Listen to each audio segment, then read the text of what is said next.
It's been 3 years since Into the Spider-Verse came out, and not a day has gone by that I haven't been eagerly awaiting any news on its sequel. As we get ever closer to the release date for Across the Spider-Verse Part 1, it's a good time to prepare by counting down some of our favorite alternates from across the multiverse. Number 10. Ezekial Sims. Ezekial Sims is also referred to as Old Man Spider-Man. In his reality, he was the one to take up the Spider-Man mantle after Peter Parker was killed by Morlun. Ezekiel hails from Earth 4 and is an alternate reality version of the 616 Ezekial Sims. The Ezekial Sims of Earth 616 was the one who locked away Cindy Moon, aka Silk, in order to protect her from Morlun, his enemy, who he knew was tracking Cindy. Old Man Spider-Man Ezekial Sims made his first appearance in the Edge of the Spider-Verse series in issue number 5. He also happens to have a really cool looking suit. He was created by Gerard Way and Jake Wyatt. Number 9. Spider-Woman. Spider-Woman is Jessica Drew, or at least she is one of the Spider-Women. More importantly, she is the one that we'll be talking about for this point on this list. Jessica Drew is more removed from the world of Peter Parker Spider-Man, having her own unique origin story that doesn't mimic the tried and true spider-bite, loss of Uncle Ben, with great power comes great responsibility, yada yada yada. Instead, Jessica Drew was experimented on by her father and the High Evolutionary, likely in disguise. Possibly in disguise. Jessica spent much of her early years in stasis, and when she awoke she was a fully grown young adult. Jessica ended up in the hands of Hydra, but would eventually break away from her more villainous origins and end up as the hero that we've come to know as Spider-Woman, who has also had a career as a successful sleuth and PI. Jessica Drew made her first appearance in Marvel Spotlight issue number 32 back in the 70s and was created by Archie Goodwin, Sal Buscema, Jim Mooney, and Marie Severin. And friends, before we move on to this next spot, if you are as excited for Across the Spider-Verse Part 1 as we are and you want more lists about it, be sure to let us know by giving this video a thumbs up, because I want to tell you more about what I want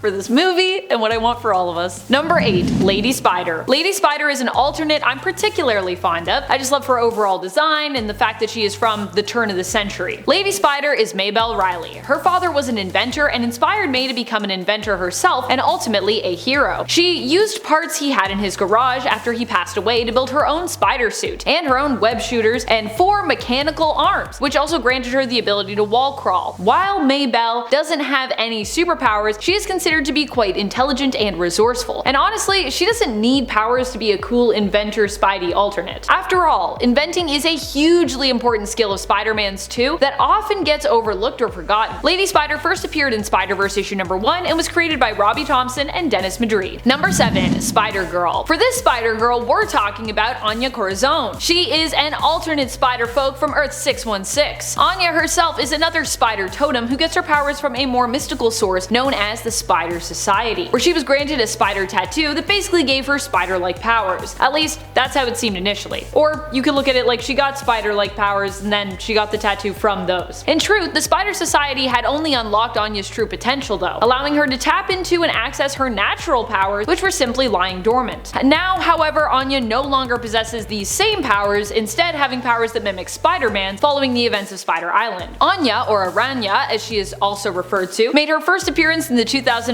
Amazing Fantasy series in issue number 1. She was created by Fiona Avery and Mark Brooks. Number 6. Spider-Man 2099. Of course, one we all expect to see based on their appearance in the promotional material and the post-credits scene. However, that doesn't mean that fans everywhere aren't hyped and of course wanting this to happen, and if you're one of those folks, congrats, because it's definitely going to be a thing. Miguel O'Hara is Spider-Man 2099. He first made his appearance in Amazing Spider-Man issue 365, where a preview was featured for the Spider-Man 2099 series. He is from the alternate future year of 2099 from the alternate Earth of 928. Here Miguel became Spider-Man after trying out his own experimental and dangerous procedure. Despite the procedure being tampered with, it surprisingly worked and Miguel received spider-like powers and abilities, making him the Spider-Man of the future. Number 5. Spider-Punk. One of my favorite alternate Spideys out there has always been Hobart Brown. Brown is the Spider-Man of Earth 138. He made his first appearance in the Amazing Spider-Man Spider-Verse story in issue number 10 of the 2014 ASM series. Hobby was created by Dan Slott and Olivier Capoil and is known for his punk rock attitude. He fights his universe's version of Venom, V-E-N-O-M, with an army of amps. Hobby Brown is also another version of 616 Hobby Brown, who currently goes by the codename Hornet and works as a hero. But originally, this Hobby from Earth 616 was the first version of the short-lived villain Prowler, making his first appearance in the comics back in the late 60s. I know, now when we think Prowler we all think Aaron Davis, but actually, Hobby Brown, original nocturnal prowler. Number 4. Spider-Man. Spider-Man is another awesome alternate of Spider-Man and of Aunt May. She first made her appearance in the original What If series in issue number 23, where we answered the question, what if Aunt May had been bitten by that radioactive spider instead? This all happens as a result of Peter leaving his lunch at home on the day when he attended the science demonstration with his class. Aunt May was the one who ran into the radioactive spider and was bit by it. Initially, Aunt May intended to use her powers to perform stunts in order to earn money to support her family. However, the villain Leapfrog showed up, prompting May to fight against him and defeat him, turning her into a hero from that point on. Spider-Man was created by Steve Skeets and Alan Kupperberg. Since appearing in What If, she's made several other appearances throughout the Spidey comics and Marvel multiverse. Spider-Man hails from the alternate reality of Earth 3123, and in that reality, Uncle Ben's still alive! Number 3. Spider-Man India. Or just Spider-Man, as he's known in his own reality. Pavitra Prabhakar is Spider-Man in the reality of 50101. Pavitra grew up poor in India, but due to his brilliant mind, wins a scholarship and is able to move to Mumbai with his Aunt Maya and Uncle Bim. While there, he receives spider-like powers from a yogi who hopes Pavitra will use them to save the world from an ancient evil that threatens it. Pavitra loses his Uncle Bim as a result of him not choosing to use his powers to help a woman who is being attacked. His uncle does try to help and dies in the process. Pavitra first appeared in Spider-Man India in issue number 1 and was created by Jeevan Kang, Suresh Sitharman, and Sharad Devarajan. Number 2. Spider-Man Noir. While we did get to see Spider-Man Noir in the first film Into the Spider-Verse, where he was voiced by Nicolas Cage, I think that's just all the more reason that fans would love to see him return in this follow-up film. Nicolas Cage was the perfect casting for Spider-Man Noir, which made him an instant fan favorite among those who were introduced to the Spider-Verse via the film. In the comics, Spider-Man Noir is also considered a popular character. He hails from the Noir-verse of Earth 90214. Spider-Man Noir made his first appearance in the comics in Spider-Man Noir issue number 1 and was created by David Hine and Marko Djurjevic. Number 1. Spider-Woman. May Parker may be more well known by her former mantle of Spider-Girl, but she is currently all grown up and known as Spider-Woman in the comics. She is the daughter of Peter Parker and Mary Jane Watson Parker from the reality of MC2. In this alternate universe, heroes were more prone to retiring, settling down, and having families. As such, Peter, in this reality, ends up having a daughter and a son with MJ. May Mayday Parker, it turns out, and her brother both end up developing spider-like powers, and eventually May would become Spider-Girl and later Spider-Woman, following in her dad's footsteps. I think it would be especially cool to see this alternate from Earth 982 alongside another Spider-Man who is only just having kids or, you know, hasn't had them yet. Could be like fun and kinda awkward. May is a fan favorite, so this is one that I think a lot of us are hoping to see in the next film, Spider-Man Across the Spider-Verse Part 1. Who are some alternate versions you are most looking forward to seeing? Are there any you are hoping will return from Into the Spider-Verse? Let us know your thoughts in the comments below. This has been Top 10 Nerd, and I'm your host Amanda McKnight, reminding you as always to stay nerdy, YouTube.